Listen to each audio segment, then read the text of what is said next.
大家好，我是曹伟东。关于在台湾周边呢，就是解放军的这个演习呢，很多人都看了啊，这个相关的报道。我们讲呢，这次演习有这样几个特点啊。第一呢，就是它是诸军种的联合作战，因为我们现在是战区主战，我们有4个军种，那就是陆军、海军、空军、火箭军。那么这次演习呢，是4个军种都参加了，当然是以我们东部战区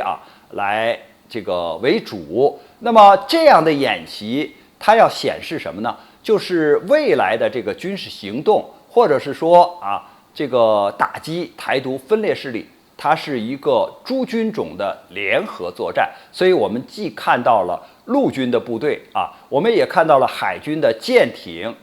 也看到了海军的航空兵的这种作战的能力，还有空军的比如说预警机、轰炸机、加油机、歼击机这些都是属于空军的这个作战的能力还有呢，就是火箭军，因为各型的导弹很多，使用的这个方式也不一样。那么，因为我们有10几种型号的这种常规导弹，那既有呢，比如说这个高超音速导弹，比如说我们也有就是打海上移动目标的这种导弹，还有地对地的这种弹道导弹，因为它们是要就是打击不同的目标，担任不同的任务，所以要检验就是我们火箭军的这种全域射战的能力。什么叫全域呢？那你整个台湾岛或者包括它的周边，都是我们导弹要覆盖的这个区域，叫全域。射战就是威慑，第一就是说我有这个能力把你打了，这是威慑；战就是一旦需要的时候，我就可以把你这样的目标给打掉，这叫战。所以通过这样的联合演习，我们也是在检验就是诸军种的联合作战。因为你这次演习它的维度很多，就是水面上大家看到的军舰，那显然是一个维度吧；空中大家看到的飞机，那是在空中，那又是一个维度吧。那在太空中，天上实际上还有卫星呢，还有我们看不到的电磁空间，比如电子干扰电子侦察呀，对吧？我们看不到，但是它是存在的，是为我们的这个军事行动服务的，所以这又是一个维度吧。那还有水下呢，它有潜艇；还有陆地上呢，它有这个导弹的这个阵地，还有我们这个其他的保障的这些仓库指挥部门呢，那都在陆地上，所以它是一个多维的。那这体现了就是诸军种的联合的作战。那现在呢，我们也在前面提到过，就是这6个区域，这6个区域里边来进行这样的演习，那它是一种什么样的战法呢？也就是说，你的演习科目，或者是你演习的企图是什么？科目当然就是指，比如说我们的飞机起来之后，比如说歼20起来之后，它在空中进行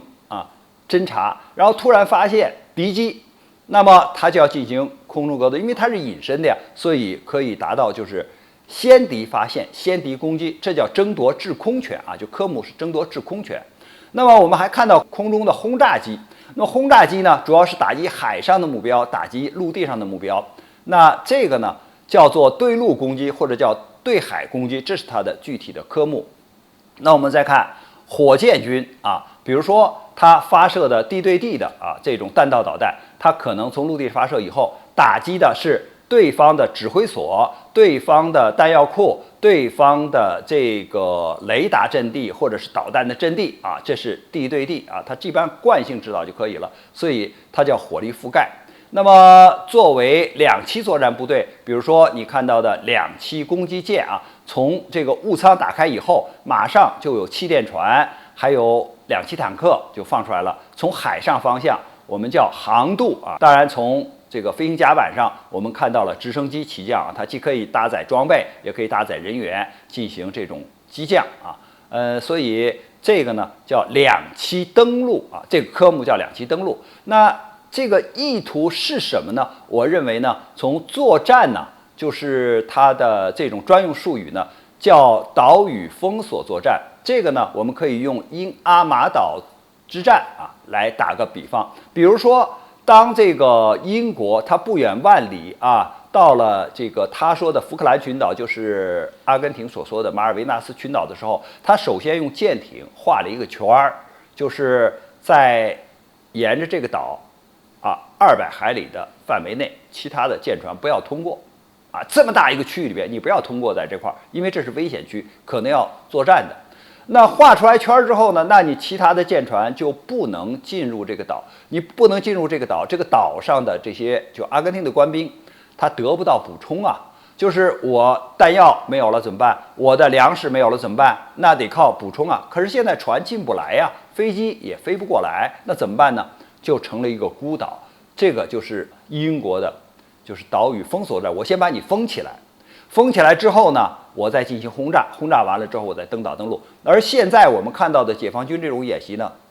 很显然的是存在这种封锁作战的意图，因为他把岛就是全部围起来了。那你如果他下一个命令说，其他的舰船在这个区域以外来走是安全的，你进入这个区域就靠近台湾岛是不安全的。那你台湾岛的这个就是船和飞机是其他的是进不去的，你就成了一个孤岛，你没有补充。还有一个，你岛上的这些人员你是出不去的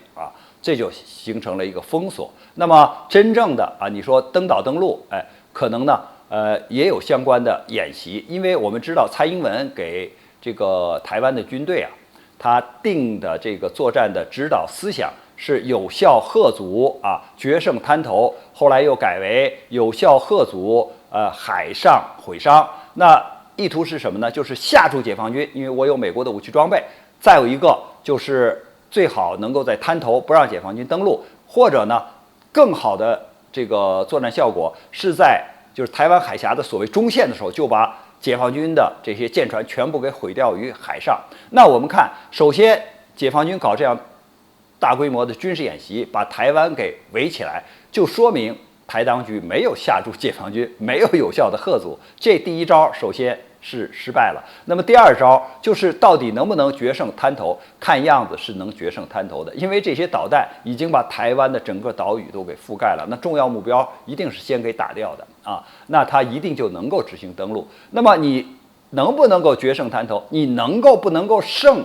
这是一个巨大的问号。实际上，解放军的演习已经给了一个很明确的回答，就是你根本不可能胜，你是死路一条，因为你的这些武器装备在解放军的第一轮打击的时候，可能已经全部被毁掉了。就你没有眼睛没有拳头，你怎么去打呢？所以你这个决胜滩头也好，或者就是毁伤于海上也好，只是一个空洞的口号。而我们看现在解放军的演习，正是就是对着你台湾当局制定的所谓军事战略来进行演习的，而且呢，它充分显示了它的实力，就是我这个能力一没被你吓住，二有能力进行登岛登陆，而且我有能力对你精确的打击，所以搞台独只能是死路一条。关于这个话题呢，我们今天就聊到这儿，感谢大家关注本栏目，我们下期节目再见。